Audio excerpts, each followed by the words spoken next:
হ্যাঁ, ওয়ালাইকুম সালাম। একটু জোরে বলতে হবে যে। হ্যাঁ, আসসালামু আলাইকুম। ওয়ালাইকুম সালাম। হ্যাঁ, এবারে শুনতে পাচ্ছি সুন্দর। জি, আমি সরকারি চাকরিজীবী। হুম হুম। আমার হাজবেন্ডও সরকারি জব করে। আমরা আচ্ছা। একই সেক্টরে কাজ করি, হুম। একই ডিপার্টমেন্টে আছি আর কি। আচ্ছা। তো আমাদের ক্ষেত্রে হয় কি, মানে ধরেন আমি আমি যে বেতন পাই, আমার হাজবেন্ডও সেম বেতন পাই। আচ্ছা। সবকিছু সে জানে আর কি। হুম। তো দেখা যায় যে হচ্ছে ওর কথা হলো কি যে হচ্ছে আমার ফ্যামিলিতে আমি কোনো টাকা পয়সা দিতে পারবো না। আচ্ছা। আমরা হচ্ছে 7 বোন 2 ভাই। তো দেখা যায় 7 বোন। জি 7 7 বোন সিস্টার্স। আচ্ছা। জি 2 ভাই। তো আমার দেখা যাচ্ছে যে আমার চাকরির ক্ষেত্রে বা পড়ালেখার ক্ষেত্রে আমার অবদান বেশি আমার ভাই বোনদের আর কি। আচ্ছা, তুমি কত নাম্বার সন্তান? আমি সবথেকে ছোট। সবচেয়ে ছোট, ইয়াংগেস্ট। জি ভাইদেরও ছোট? আমি ভাই বোন সবার থেকে সবার ছোট। ছোট। হুম জি। তো দেখা যায় যে ওদের অবদান আমার জীবনে সবথেকে বেশি। হুম তো ওরা আমাকে অনেক ভালোবাসে, হুম অনেক ইয়া করে। তো দেখা যাচ্ছে কি যে হচ্ছে মানে ফ্যামিলির প্রতি কিছুটা মানে দায়িত্ব থাকে, দায়বদ্ধতা থাকে। হুম। তো আমি যখন চাকরি পেয়েছি তখন থেকে আমি আমার ফ্যামিলিকে সাপোর্ট দিই। আচ্ছা। হ্যাঁ। তো যখন বিয়ে হয়ে গেছে আমার বিয়ে হওয়ার 3 বছর চলতেছে।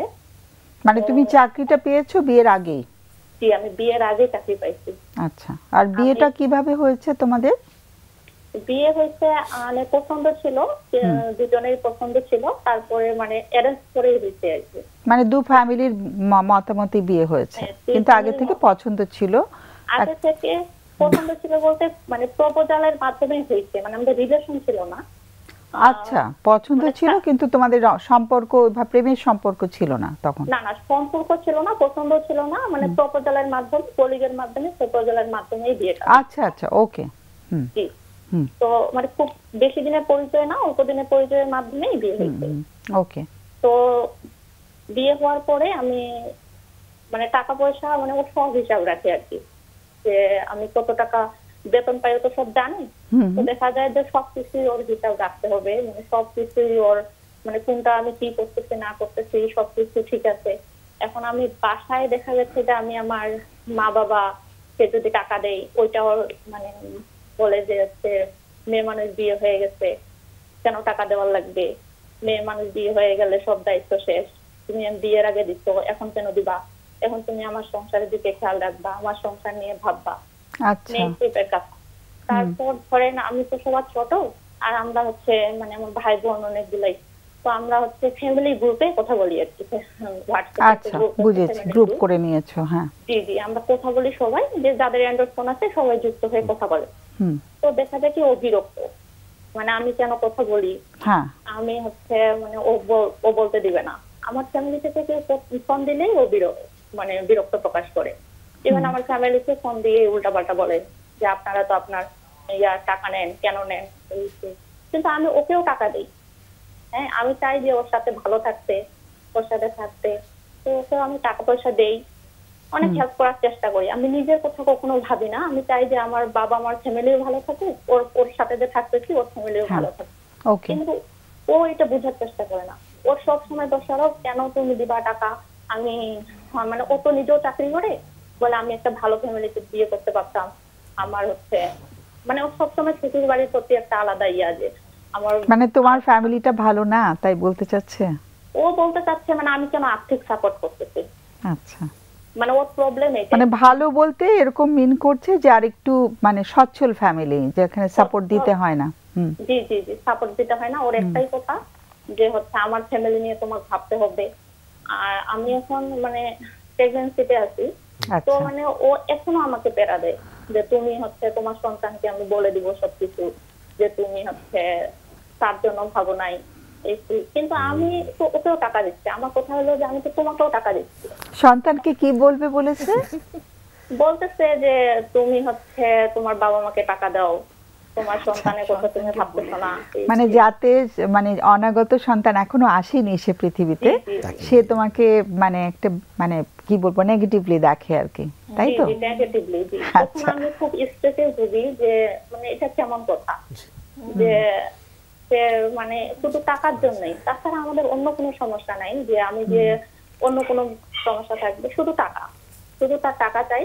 মানে সে ভবিষ্যৎ নিয়ে খুব চিন্তিত, যে ভবিষ্যতে আমার এটা করতে হবে, ওইটা করতে হবে। আচ্ছা, ও কি একটু অর্থনৈতিক সংকট দেখেছে ওর পরিবারে ছোটবেলা থেকে?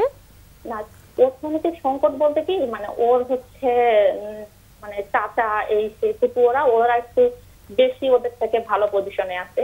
আচ্ছা, ওরা দেখে অভ্যস্ত যে ওকে ওদের মতোই হইতে হবে। আচ্ছা, এটা কম্পিটিটিভ একটা মাইন্ডসেট ছিল আর কি। জি, কম্পিটিটিভ মাইন্ড, যে ওকে ওদের মতো হইতে হবে। ও হচ্ছে এরকম ভাবে ওর পজিশন ওকে চেঞ্জ করতে হবে। ঠিক আছে, আমি তো তোমার টাকা, আমি বলি যে ঠিক আছে তুমি করো, তুমি চেষ্টা করো, আমি তো তোমাকে সাপোর্ট দিচ্ছি। কিন্তু সে আমার পুরাটাই সাপোর্ট দিবে, মানে পুরাটাই আমার টাকা সে ইয়া করে রাখবে নিজে, মানে পুরাটা নিয়ে ওর ইচ্ছা মতোই মানে চলবে আর কি। মানে তো ওর চাহিদাটা হচ্ছে তুমি বেতনের টাকা যাই পাচ্ছ সবটুকু তোমার হাজবেন্ডকে দিয়ে দেবে, এরকম? জি জি জি। আচ্ছা, মানে তুমি আলাদা করে তোমার অ্যাকাউন্ট আছে না, ব্যাংক অ্যাকাউন্ট? হ্যাঁ, ব্যাংক অ্যাকাউন্ট বলতে মানে ও যখন আমার উপর খুব বেশি মানে স্ট্রেস দিচ্ছিল তখন আমি অ্যাকাউন্ট করছি, ডিপিএস করছি। কিন্তু সবসময় বলে ডিপিএস ভাঙো, এই করো, তুমি হচ্ছে ডিপিএস ভাঙে আমাকে ইয়া দাও, আমরা হচ্ছে দুজনের টাকা মিলে এই করবো সেই করবো। কিন্তু ওর কাছে আমি এতটুকু ভরসা পাই না, মানে সবসময় স্ট্রেস দেয় টাকা নিয়ে, শুধু টাকা টাকা টাকা। হ্যাঁ, কতদিন হয়েছে তোমাদের বিয়ে? আমাদের বিয়ে মানে 3 বছর চলতেছে। 3 বছর। এবং তুমি প্রথম সন্তান, মানে সন্তান সম্ভব আর কি, প্রথম সন্তান জন্ম দেবার অপেক্ষায় আছো। আর তোমার বাবা মা জানেন যে তোমাকে এভাবে চাপ প্রয়োগ করছে? আসলে আমি আমার বাবা জানি না, আমার মা নাই। আচ্ছা, আর বাবা আছে, কিন্তু আমি বলতে পারতেছি না, কারণ আমি আমার পরিবারকে অনেক ভালোবাসি। আমি যদি বলি যে হচ্ছে এরকম করতেছে, ওরা কখনোই আমার কাছে, মানে ওরা কখনো চায় না, কিন্তু আমি দেখি যে সমস্যা। কিন্তু বাবা আচ্ছা, বুঝেছি, ও তুমি জানাওনি আর কি কাউকে? হ্যাঁ, বোঝা গেছে। কাউকে জানাই না, কিন্তু ওই মাঝে মাঝে জানাই। কিন্তু আমি মানে কি জানাচ্ছে ও জানাই, মাঝে মাঝে ফোন করে বলে যে আপনাদের জন্য আমাদের সংসারে সমস্যা, এগুলো বলে। মানে সে আসল জায়গাটুকু বলছে যে ও আপনাদের টাকা দিচ্ছে সেটা আমার পছন্দ না, এটাও বলে দিচ্ছে? এটাও বলে দিচ্ছে। তাহলে তোরা জেনেই গেছেন? জেনে যাচ্ছে, কিন্তু আমি আবার পরে দেই যে হচ্ছে আমার টাকা আমি তো দিতেই পারি। আচ্ছা, বুঝতে পেরেছি। তো যেহেতু আমাদের বিরতির সময় হয়ে যায় খুব তাড়াতাড়ি, তোমার প্রশ্নটা একটু করে ফেলো, আমাদের অতিথিদের কোনো প্রশ্ন থাকতে পারে তোমার কাছে। জি, মানে আমার প্রশ্ন হলো যে এরকম সিচুয়েশনের মধ্যে আমি কি করব? মানে ও টাকা ছাড়া কিছুই বোঝে না, সব সময় আমাকে মেন্টালি প্রেশার দেয় যে টাকা দিয়ে। হ্যাঁ, বুঝেছি। আর তোমার হাজবেন্ড এই মুহূর্তে কোথায়? তোমার পাশে তো নেই, এখন বসা নেই তো? না না না, আমার হাজবেন্ড আমার পাশে নাই। তুমি অন্য একটা জায়গা থেকে কল করছো, বাসা থেকে না? জি, আমি অন্য জায়গা থেকে কল করছো। ওকে, তুমি একটু লাইনে থাকো। তুমি বলছিলে যে এরকম একটা মানে অসুবিধা যাচ্ছে, আমার এখন কি করার আছে আমাদের কাছ থেকে? তো হ্যাঁ, আমাদের আর কোনো মানে সমস্যা নাই, বুঝেছি। হ্যাঁ, আমাদের কাছ থেকে সরাসরি, একটু থামাচ্ছি তোমাকে, তাড়াহুড়ো করছি আমি। আমাদের কাছ থেকে তো সরাসরি উত্তর যায় না, তোমরা জানো সেটা। তো তুমি একটু ওয়েট করো, আমাদের অতিথিদের কোনো প্রশ্ন আছে কিনা কি দেখি। কারো কোনো প্রশ্ন আছে? জি, সালাম। আমি একটু জানতে চাচ্ছিলাম যে ধরেন আপনাদের বিয়ের শুরু থেকেই উনি বলছেন যে পর থেকে উনি এই ধরনের আচরণ করছে, মানে উনি কি এমন কিছু দেখেছে বা এমন কোনো উনি মন্তব্য বা সন্দেহ আপনাকে করেছে যে টাকাটা মিসইউজ হচ্ছে? মানে একটা তো হলো আপনি ফ্যামিলিতে দিয়ে দিচ্ছেন, তো এছাড়া কি অন্য কোনো খাতগুলো বলেছে যে খাতগুলো আপনার কাছে মনে হচ্ছে ইম্পর্টেন্ট কিন্তু সে আবার সেগুলোকে ভিন্নভাবে দেখছে, এরকম কোনো কিছু? না, আমি ওকেও টাকা দিচ্ছি, আমি আমার বাসাও টাকা দিচ্ছি। মানে আমার কাছে একটা অ্যামাউন্ট ছিল, ধরেন হচ্ছে 10 লাখ টাকা। তো আমি এর মধ্যে ওকে 6.5 লক্ষ টাকা দিচ্ছি। ঠিক আছে, আমার মনে হয় অ্যামাউন্ট গুলো বলা না, অ্যামাউন্ট বলা না, মানে ওনার কনসার্নটা হলো যে টাকা আপনার কাছে থাকলেই মনে হয় আপনি সেটা খরচ করে ফেলবেন, তার কাছে থাকলেই সেটা সেফ থাকবে না? জি, মানে ওর কথা হলো যে সব টাকা ও ইউটিলাইজ করবে। আর ওনার মেইন উদ্দেশ্যটা কি, যে টাকা নিয়ে উনি কি কোথাও সেভিংস করে বা এরকম কিছু? ওইটা ডকুমেন্ট না, ও হচ্ছে ওর হচ্ছে মানে কথা হলো যে আমার সংসার, তুমি আমার বউ, আমি টাকা ইউটিলাইজ করব, এটা তুমি অন্য কোথাও দিতে পারবে না। মানে তোমার বাবা মা, তোমার বিয়ে হয়ে গেছে, তুমি মেয়ে মানুষ, তোমার আর কোনো দায়িত্ব নেই তোমার ফ্যামিলির উপর। না, উনি ওই টাকাটা নিয়ে কি করে বা কি করতে চায়? জমা করতে চায় নাকি খরচ করে ফেলে? না না, খরচ করে না। আচ্ছা আচ্ছা ঠিক আছে, থ্যাংক ইউ। সেভ Saving করছে এ। তোমার আমি জানতে চাচ্ছি, আপনি যদিও বলেছেন যে আর কোনো সমস্যা নাই, এমনি আপনার প্রতি কি উনি যত্নশীল বা আপনাকে সম্মান করে বা ভালোবাসে মনে হয় আপনাকে? অন্য জায়গাগুলো কি আপনি স্যাটিসফাই ওনার ব্যাপারে, অন্য টাকা ব্যাপারে ব্যাপারটা ছাড়া? মানে আমি যদি ওকে সব টাকা দেই তাহলে মানে ও আমার প্রতি খুব যত্নশীল, মানে যদি সব টাকা পয়সা দেই তাহলে খুবই যত্নশীল, কিন্তু একটু আদিম মন মাইন্ডের আছে যে, কিন্তু টাকা দিলে আমার মনে হয় কোনো সমস্যা হবে না। আপনি কি দিয়ে দেখেছেন যে টাকা দিলে খুব ভালো ব্যবহার করে? জি জি আমি দেখছি, টাকা দিলে মানে টাকা সব দিলে, মানে আমি যদি কোথাও টাকা আমার বাসায় না টাকা দেই ওকে সব দেই তাহলে মানে ও এটা ভালো ব্যবহার করে। ভালো ব্যবহার করে মানে আপনার স্বামী থেকে যা যা প্রাপ্য সব আপনি পান, মানে অন্য কিছু নিয়ে আপনার কোনো ঘাটতি মনে হয় না? না, অন্য কিছু নিয়ে ঘাটতি ওরকম মনে হয় না। আচ্ছা, কিন্তু ওর কথা হলো মানে এখন যে মানে বর্তমানে মানে ও ভবিষ্যৎ নিয়ে খুব চিন্তিত, মানে ভবিষ্যতে টাকাটা জমায় রাখে ও এই করবে সেই করবে, কিন্তু বর্তমানে আমার পিছনে যে খরচ করবে সেটাও মন মানসিকতা নেই। তাহলে খরচ করে না আপনার ব্যাপারে? না না না, আমার ব্যাপারেও খরচ করে না, ও নিজেও অত খরচ করে না, ও ভবিষ্যৎ নিয়ে খুব চিন্তিত। আচ্ছা, বুঝতে পেরেছি। ঠিক আছে, আর কোনো প্রশ্ন নেই। অনেক অনেক ধন্যবাদ। আচ্ছা, ও যে ভবিষ্যৎ নিয়ে এত ভাবে, এমনিতে সার্বিকভাবে কি ও দুশ্চিন্তায় ভোগে? দুশ্চিন্তা বলতে ওই যে বলে যে ওর অবস্থান চেঞ্জ করবে। না না, সেটা ঠিক আছে, মানে একটু দুশ্চিন্তাগ্রস্ত থাকে কিনা, একটু সাধারণভাবে একটু দুশ্চিন্তাগ্রস্ত থাকা। না, দুশ্চিন্তা বলতে একটাই যে ভবিষ্যতে অনেক মানে শুধু টাকা পয়সাকে ঘিরেই দুশ্চিন্তা, আর কোনো কিছু নিয়ে দুশ্চিন্তা কাজ করছে আর কোনো কিছু নিয়ে দুশ্চিন্তা নেই। আচ্ছা আচ্ছা, একটু ছোট করে জেনে জাস্ট একটু জেনে নিচ্ছি, ওনার পরিবারে কে কে আছে, ভাই বোন বা অন্যান্যরা? ওনার পরিবারে হচ্ছে মা আছে, বোন আছে, আর বাবা নাই। বাবা নেই। ওখানে কি উনি হেল্প করেন? জি, ওখানে উনি হেল্প করেন? উনি ও তো বেশি হেল্প করে না, করে কিন্তু আমাকে বলে না, বলে যে হচ্ছে আমি আমার টাকা। আপনি কি কনফার্ম যে ওখানে হেল্প করে না উনি? দেয়, মানে কিছু কিছু দেয়। আচ্ছা, ঠিক আছে, অনেক অনেক ধন্যবাদ। তুমি অনেক সুন্দর করে গুছিয়ে অনেক কিছু তথ্য আমাদের দিয়েছো। আমাদের অতিথিরা আলোচনা করবে, তুমি থেকো আমাদের সাথে। বিরতি হয়ে গেলে, যদি বিরতির সময় হয়ে যায়, বিরতির পরে হয়তো আমরা আলোচনা করব। তুমি এখন ছেড়ে দাও ফোনটা, তুমি শোনো। হ্যাঁ, সাফায়েত আগে বলতে। ম্যাডাম, আসলে বিষয়টা হলো এরকম যে মানে বোঝা যাচ্ছে যে আমরা ধারণা করছি না, কিন্তু ওনার কথাবার্তা এবং আরও অনেকগুলো সিমটম থেকে মনে হচ্ছে যে আন্ডারলাইন আসলে একটা ইনসিকিউরিটি বা ফাইন্যান্সিয়াল এক ধরনের শঙ্কা কাজ করছে হাজব্যান্ডের ভিতরে, এবং এর সাথে অ্যাংজাইটি বা কিছু স্ট্রেসও কাজ করছে, যেটা বহিঃপ্রকাশে উনি তার সাথে সম্পর্কটা উঠানামা করছে। তো এটাই তো সম্পর্কের যে একটা মাত্রা, যে শুরু থেকে যদি আমরা যেটা আজকে টপিক আলোচনা যা, যে এটা যদি শুরু থেকেই দেখতো যে না, এটা তো একটা শিক্ষিত মানুষ, কিছু লাল পতাকা দেখা গেছে, রেড সিগন্যাল, এক নম্বর সিগন্যাল থেকে 10 নম্বরে আছে, এখন মনে হচ্ছে যে এটা বেশ বড় মানে একটা মহা সিগন্যালের দিকে গেল, যে যাতে করে উনি আমাদের বা প্রফেশনাল হেল্প নিতে লাগতে পারে, যেহেতু এটা সম্পর্কটা এরকম অবস্থায় যে টাকা দিলেই সম্পর্ক ভালো, টাকা না দিলেই এর ভিতরে অনেক অ্যাংজাইটি, অ্যাঙ্গার বা স্ট্রেসের বা ওর পরিবারে যদি সাহায্য করা বন্ধ করে দেয়। এটা তো বোঝা যাচ্ছে যে আসলে আন্ডারলাইন অনেকগুলো কজ থাকতে পারে। তো মূল বিষয়টা হয়েছে যে শুরু থেকেই যদি তারা একজন আরেকজনের মধ্যে রেসপেক্ট, যেটা আপা প্রথমে শুরু করে, যে সম্পর্ক মানেই তো আসলে অনেকগুলো বিষয় দিয়ে সম্পর্ক তৈরি হয়, একজন আরেকজনের প্রতি মিউচুয়াল আন্ডারস্ট্যান্ডিং, তারপরে রেসপেক্টের জায়গা, লাভ, কেয়ার এবং অ্যাফেকশনের দিয়ে আর কি। তো এই মাত্রাগুলো যদি ঠিকমতো থাকে কোনো সম্পর্কেতে, তখনই সম্পর্কটা একটা সুষম সম্পর্ক হিসাবে তৈরি হয়।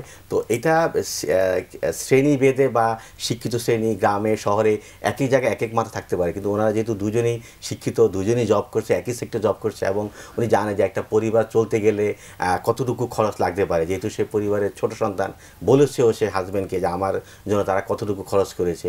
তো আজকাল তো আমরা দেখি যে দুজনে মিলে সংসার করে, আবার দুজনের পরিবারকে করে, এবং এটাতে প্রাউড ফিল করে, কিন্তু এখানে মনে হচ্ছে এই বিষয়গুলো বেশ একটা ব্যাপার নিয়ে ঝামেলা তৈরি হয়ে যাচ্ছে। তুমি বলছো একটা প্রফেশনাল হেল্প তারা একটু প্রফেশনাল নিতে পারে, কারণ যেহেতু মনে হচ্ছে এটা আরো বড় ধরনের সংজ্ঞা দিয়ে যাচ্ছে। এবং এখানে একটা ছোট জিনিস, যে সে ফান করে হোক আর সিরিয়াসলি বলুক, সে বলেছে যে আমার অনাগত সন্তানের কাছেও আমি এটা বলে দিব যে তোমার মা তোমাকে নিয়ে ভাবেনি, অন্যদিকে নিয়ে ভেবেছে। তো এটা তো আসলে কোনো একটা ভালো তথ্য হলো না আর কি, স্ট্রেস দেওয়া মাকে, যেখানে তাকে এখন মাকে সাপোর্ট করা প্রয়োজন, সেটাই এই বিষয়টা।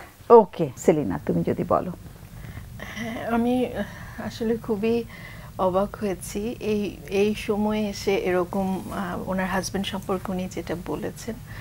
যদিও অনেক কারণ আছে, উনি বলেছেন যে আত্মীয়দের সাথে প্রতিযোগিতা করতে গিয়ে উনি আত্মীয়দের মতো স্ট্যাটাস হতে চাচ্ছেন বা ওনার সম্পদ বাড়াতে চাচ্ছেন, হয়তো সেই কারণেই ব্যাপারটা যেটা হয়েছে, বিয়েটার শুরুটাই ছিল হচ্ছে যে দুজন মিলে চাকরি করব, দুজন মিলে টাকা জমাবো, দুজন মিলে তাড়াতাড়ি বড় কিছু করব। তো এই ব্যাপারটা উদ্দেশ্যমূলকভাবেই বিয়েটা হয়েছিল। যেমন আমরা বিয়ে কেন করি, প্রথম মানে একজনের জীবন সঙ্গী চাই, একজন আত্মিক সম্পর্ক থাকবে, একজন ভালো বন্ধু হবে, ভালোবাসার মানুষ হবে, তারপর আমরা কেউ কেউ বংশবৃদ্ধি করতে চাই। এটা এরকম অনেকগুলো উদ্দেশ্য থাকে, কিন্তু উদ্দেশ্য যদি থাকে আমি টাকা বানাবো, দুজনেই চাকরি করবে, তখন তো আসলে গোড়াই গলদ। তো এই ব্যাপারটা কিন্তু আসলে খুব ইম্পর্টেন্ট যে আমরা যাকে বিয়ে করছি, আমার মনে হয় এখন একটু সচেতন হওয়া দরকার যে কেন বিয়ে করছি, যে বিয়ে করছে সে কেন করছে, দুজনেরই চাহিদাগুলো আসলে কি একে অপরের থেকে। তো ওটা একটা ছিল। আর মানে ভদ্রলোক যেটা করছেন, উনি শুধু ওনার সাইডটাই দেখছেন যে আমাকে বড় হতে হবে, আমার আত্মীয়দের সাথে আমার পাল্লা দিয়ে বড় হতে হবে, আমি তো এই জন্যই ওকে বিয়ে করেছি, ও বুঝতে পারছে না। ও যদি এই উদ্দেশ্যটা পূরণ করে তাহলে আমাদের সব কিছু ঠিক থাকবে। এখানে শর্ত আছে বিয়ের মধ্যে, হ্যাঁ, কিন্তু ওয়াইফ এই ব্যাপারটাতে যেতে পারছেন না, পারার কথাও না। কারণ এটা তো আমাদের ইসলামেও আছে যে বিয়ে করার প্রথম শর্ত হচ্ছে ওয়াইফের ভরণ পোষণ হাজব্যান্ডকেই দিতে হবে। আর ওয়াইফের ইনকামের উপর কিন্তু কোনো রকম হাজব্যান্ডের দাবি দেওয়া থাকবে না। ওয়াইফের ইনকাম ওয়াইফের। ওয়াইফ যদি মনে করে যে না তার স্বামীকে সে হেল্প করবে, তার সংসারে সে হেল্প করবে, সেটা তার ইচ্ছা। সন্তান হিসেবে, প্রত্যেকটা সন্তান হিসেবে বাবা মাকে দেখা কিন্তু দায়িত্ব, দায়িত্বের মধ্যে পড়ে। সেটা বিয়ের আগে পরে ইসলামে এরকম কিছু নেই। সন্তান বলেছে, কখনো বলেনি মেয়ে সন্তান কিংবা ছেলে সন্তান। ছেলে সন্তান মা বাবাকে দেখবে, মেয়ে সন্তানও মা বাবাকে দেখবে, এবং যার যার সন্তানকে দেখার দায়িত্ব তার। এমনও বলা আছে স্ত্রীকে দিয়ে কোনো হাজবেন্ড তার মা বাবার সেবা করাতে বাধ্য করবে না। স্ত্রীকে দরকার হলে আলাদা ঘর দেবে। মানে ইসলামের আঙ্গিকেও যদি আমরা চিন্তা করি যে তার যদি আলাদা ঘরের প্রয়োজন হয়, তার প্রাইভেসির দরকার হয়, সে যদি কাজ করতে না পারে, তার জন্য তার স্ট্যাটাস অনুযায়ী তাকে দাসী প্রয়োজনে প্রোভাইড করবে। সেই ক্ষেত্রে কোথায় এই মেয়েটি যে শিক্ষিত, এমনকি তার জবটা পর্যন্ত তার বিয়ের আগে হয়েছে, সেখানে তো তার পরিবারের তার প্রতি চাহিদা থাকবে, তারও পরিবারকে কিছুটা হেল্প করতে ইচ্ছে করবে। তার ইচ্ছেটাকে একেবারেই গুরুত্ব দেওয়া দিচ্ছেন না ভদ্রলোক, তার নিজের ইচ্ছাটাকে পূরণ করার জন্য। তো এখন একে অপরের ইচ্ছেকে যদি গুরুত্ব না দেন, ভদ্রলোক শুধু নিজের ইচ্ছা দেখছেন, ওনার ইচ্ছা দেখছেন না, একসময় উনিও তখন মনে হবে যে আমি আমার ইচ্ছা কেন পূরণ করবো না, শুধু ওরটা কেন করব। যদি দুজনেরটা দেখতো, তাকেও বলা হবে। এই যে থ্রেড দেওয়াটা আসলে এটা কিন্তু আজকের টপিকের সাথে খুবই রিলেটেড, যে লাল পতাকা কিন্তু অলরেডি দেখানো হয়েছে এবং খুব মারাত্মকভাবে হয়েছে। যদি একটা বাচ্চা সন্তানকে বলা হয় যে এখনো পৃথিবীর আলোই দেখেনি, মায়ের গর্ভে আছে, সে মা 9 মাস ধরে তাকে লালন করছে, কষ্ট করছে, ক্যারি করছে, বের হওয়ার পর মার বিরুদ্ধে বলা হবে তোমার মা তোমাকে দেখেনি। এবং এখন মা যে কষ্ট পাচ্ছে, এটা কিন্তু সন্তানের বৃদ্ধির জন্য, বিকাশের জন্য একটা মানে সহায়ক ভূমিকা পালন করবে, তাই করবে না, সেটাই। তো সেই ক্ষেত্রে তখন তো দেখা যাবে যে বায়াস করবে বাচ্চাকে, যে তোমার মা দেখেনি, বাচ্চা বাবার কথা শুনবে না মার কথা শুনবে। তখন দুজনের এই দ্বন্দ্বের মধ্যে বাচ্চারও বিকাশ, যেটা বললেন ম্যাডাম, যে সেটা ব্যাহত হবে। তো সেই ক্ষেত্রে আমি মনে করি অবশ্যই উনি যেহেতু পারছে না, উনিও নিশ্চয়ই ওনার মতো করে বোঝানোর চেষ্টা করেছে। ভদ্রলোক অনেক আত্মকেন্দ্রিকভাবে নিজের দিকটাই ভাবছেন, ওনার দিক একেবারেই বুঝতে পারছেন না। যদি দাম্পত্য সম্পর্কটা উনি চালিয়ে নিতে চান, এটা সম্পূর্ণই ওনার সিদ্ধান্ত।